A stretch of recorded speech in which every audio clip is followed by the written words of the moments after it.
This is long, so I apologize for that. I've never had to tell this story with enough detail to actually explain it all the way, but it is true, and it happened when I was about 6 years old. In a quiet room, if you press your ear against a pillow, you can hear your heartbeat. As a kid, the muffled rhythmic beats sounded like soft footsteps on a carpeted floor, and so as a kid almost every night, just as I was about to drift off to sleep, I would hear those footsteps and I would be ripped back to consciousness, terrified. For my entire childhood, I lived with my mother in a fairly nice neighborhood that was in a transitional phase. People of lower economic means were gradually moving in, and my mother and I were two of these people. We lived in the kind of house you see being transported in two pieces on the interstate, but my mom took good care of it. There were a lot of woods surrounding the neighborhood that I would play in and explore during the day, but at night, as things often do to a kid, they took on a more sinister feeling. This, coupled with the fact that, due to the nature of our house, there was a fairly large crawl space underneath, filled my mind with imaginary monsters and inescapable scenarios which would consume my thoughts when I was awoken by the footsteps. I told my mom about the footsteps, and she said that I was just imagining things. I persisted enough that she blasted my ears with water from a turkey blaster once just to placate me, since I thought that would help.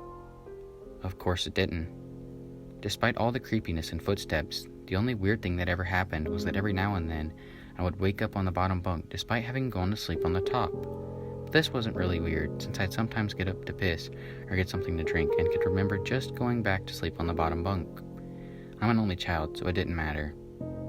This would happen once or twice a week, but waking up on the bottom bunk wasn't too terrifying. But one night I didn't wake up on the bottom bunk. I had heard the footsteps, but was too far gone to be woken up by them. And when I was awoken, it wasn't from the sound of footsteps or a nightmare, but because I was cold. Really cold. When I opened my eyes, I saw stars. I was in the woods. I sat up immediately and tried to figure out what was going on. I thought I was dreaming, but that didn't seem right, though neither did me being in the woods.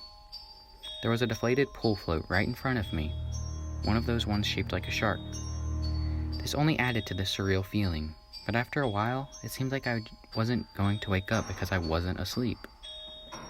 I stood up to orient myself, but I didn't recognize these woods. I played in the woods by my house all the time, so I knew them really well.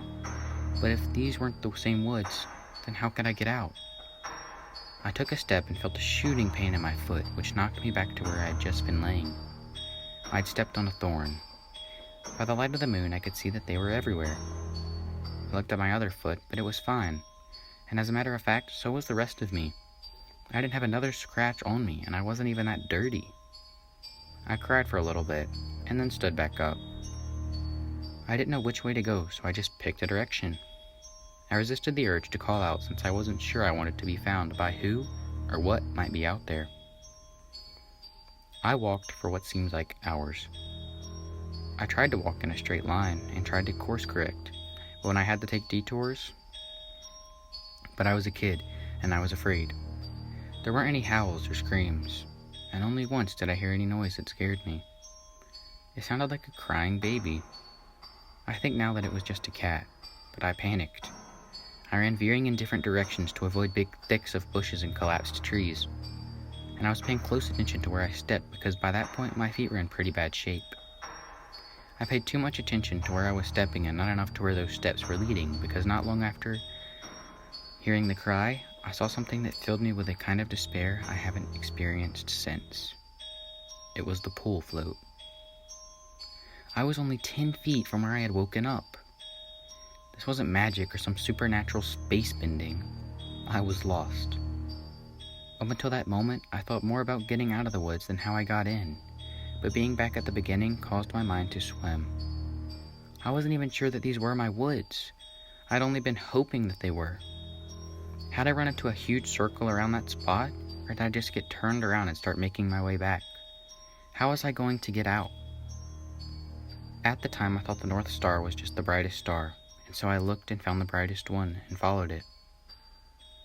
Eventually, things started to look more familiar, and when I saw the ditch, a dirt ditch my friends and I would have dirt clawed wars in, I knew I had made it out. By that point, I was walking really slowly because my feet hurt so much, but I was so happy to be so close to home that I broke into a light jog. When I actually saw the roof of my house over a neighboring lower set house, I let out a light sob and ran faster. I just wanted to be home. I had already decided that I wouldn't say anything because I had no idea what I could possibly say. I would get back in the house somehow, clean up, and get in bed. My heart sunk as I rounded the corner and my house came fully into view. Every light in the house was on. I knew my mom was up, and I knew I would have to explain, or try to explain, where I had been, and I couldn't even figure out where to start. My run became a jog, which became a walk. I saw her silhouette through the blinds, and although I was worried about how to explain things to her, they didn't matter to me at that point. I walked up the couple of steps to the porch and put my hand on the doorknob and turned. Right before I pushed it open, 2 arms wrapped around me and pulled me back. I screamed as loud as I could, "Mom, help me, please, Mom!"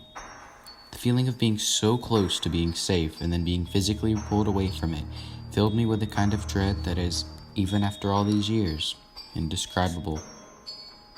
The door I had been torn away from opened, and a flash of hope shot through my heart. But it wasn't my mom. It was a man, and he was enormous. I thrashed around and kicked at the shins of the person holding me, while also trying to get away from the person who had just come out of my house. I was scared, but I was furious. "Let me go! Where is she? Where's my mom? What'd you do to her?" As my throat stung from screaming and I was drawing in another breath, I became aware of a sound that had been present for longer than I had perceived it. "Honey, please calm down. I've got you." It sounded like my mom. The arms loosened and set me down, and as a man approaching me blocked out the porch light with his head, I noticed his clothes. He was a cop. I turned to face the voice behind me and saw that it really was my mom. Everything was okay. I began to cry, and the 3 of us went inside. "I'm so glad you're home, sweetie. I was worried I'd never see you again." By that point, she was crying too. "I'm sorry. I don't know what happened. I just wanted to come home. I'm sorry." "It's okay. Just don't ever do that again." I'm not sure me or my shins could take it. A little laughter broke through my sobs, and I smiled a bit. "Well, I'm sorry for kicking you, but why'd you have to grab me like that?" "I was just afraid that you'd run away again." I was confused. "What do you mean?" "We found your note on the pillow," she said, and pointed at the piece of paper that the police officer was sliding across the table. I picked up the note and read it. It was a running away letter.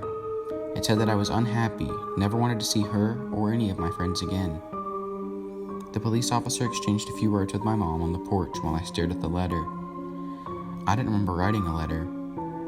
I didn't remember anything about any of this. But even if I sometimes went to the bathroom at night and didn't remember, or even if I could have gone into the woods on my own, even if all that could have been true, the only thing I knew at that point was, this isn't how you spell my name. I didn't write this letter.